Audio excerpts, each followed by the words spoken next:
지난주 MBC가 단독 보도한 이른바 서울대 N번방 사건에 대해서 서울대 총장이 사과한 데 이어서 이원석 검찰총장이 철저한 수사를 지시했습니다. 이 문제를 탐사 취재한 팩트앤이슈팀 남효정 기자와 자세한 이야기를 나눠보겠습니다. 남 기자, 먼저 이번 사건 간단히 정리를 해볼까요? 네, 이번 사건은 피해자 12명과 체포된 피해자 중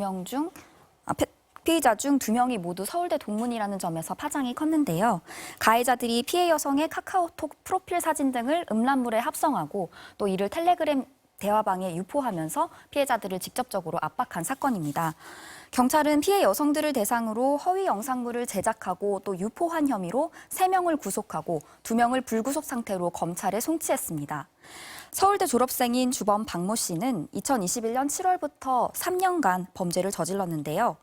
동문인 피해 여성 12명 등 총 48명의 피해자를 대상으로 불법 합성물을 제작, 유포한 혐의를 받고 있습니다.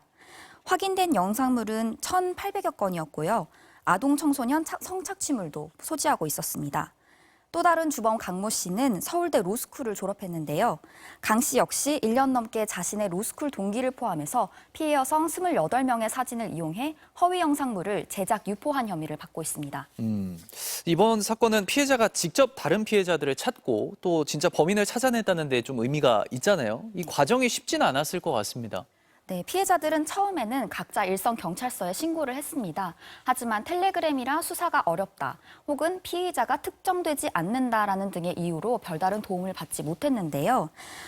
하지만 가해자가 보낸 증거 자료를 빠짐없이 확보하고 또 공통으로 아는 지인을 찾아보는 등 포기하지 않았습니다.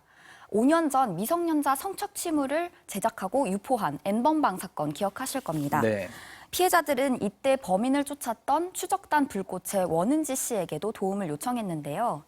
원 씨는 음란물을 좋아하는 30대 남성으로 위장해 2년 넘게 범인 박 씨와 텔레그램으로 연락했습니다.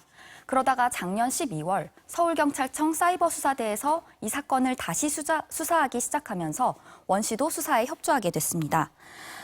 박 씨는 IP 추적도 따돌리고 온갖 함정을 다 피해갔지만 결국 원 씨가 지어낸 가상의 아내의 속옷을 요구하면서 덜미가 잡혔는데요. 서울대 입구역에 수사관이 숨겨둔 실물 속옷을 찾으러 3차례 왔고 그 3번째에 잠복하고 있던 경찰에 붙잡힌 겁니다. 정말 국민들에게 큰 충격을 준 사건이었는데 검찰이 철저한 수사 의지를 밝혔죠. 네, 대검찰청은 지난 24일 입장문을 냈습니다. 이원석 검찰총장은 추가 혐의가 있는지 여죄를 철저히 수사하고 또 중형이 선고되도록 공소유지에 최선을 다해달라고 지시했습니다. 네.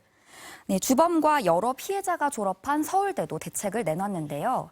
MBC의 첫 보도가 나간 바로 다음 날 서울대는 곧바로 부총장을 단장으로 한 TF팀을 꾸리고 예방교육 강화, 피해자 보호, 또 재발 방지 등을 약속했습니다.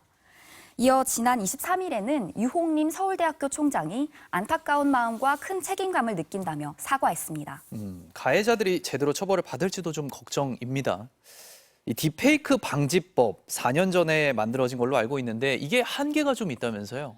네, 이 범죄 구성 요건에 반포할 목적이 명시돼 있기 때문인데요. 그러니까 사진과 영상을 유포한 증거를 찾지 못하면 단순 제작만으로는 처벌이 어렵습니다. 네. 네, 주범 박 씨는 단체 대화방 20개의 조작 음란물을 올렸습니다. 각 방마다 최대 50명이 있었다고 하니까 직간접적인 가해자는 훨씬 더 많을 텐데요. 단순히 본 경우는 잡기도 어렵지만 처벌은 더 어렵습니다. 이 추적단 불꽃 원은지 씨가 했던 말이 특히 기억에 남는데요. 주범 박 씨와 소통하는 2년 사이에 영상을 합성하는 수준이 엄청나게 발전했다는 겁니다. 이에 비해 대책 마련 속도는 더딘 게 현실입니다. 이 취재 과정도 좀 궁금합니다. 이 피해자들을 남 기자가 만나면서 느낀 게 좀 많았을 것 같아요. 네, 이 수사관들도 텔레그램은 잡기가 어렵다고 했지만 피해자들이 끝까지 포기하지 않고 결국에는 방법을 찾아낸 거잖아요. 네. 정말 저도 대단하다고 느꼈는데요. 하지만 모든 피해자들이 이렇게 적극적으로 나서기는 힘듭니다.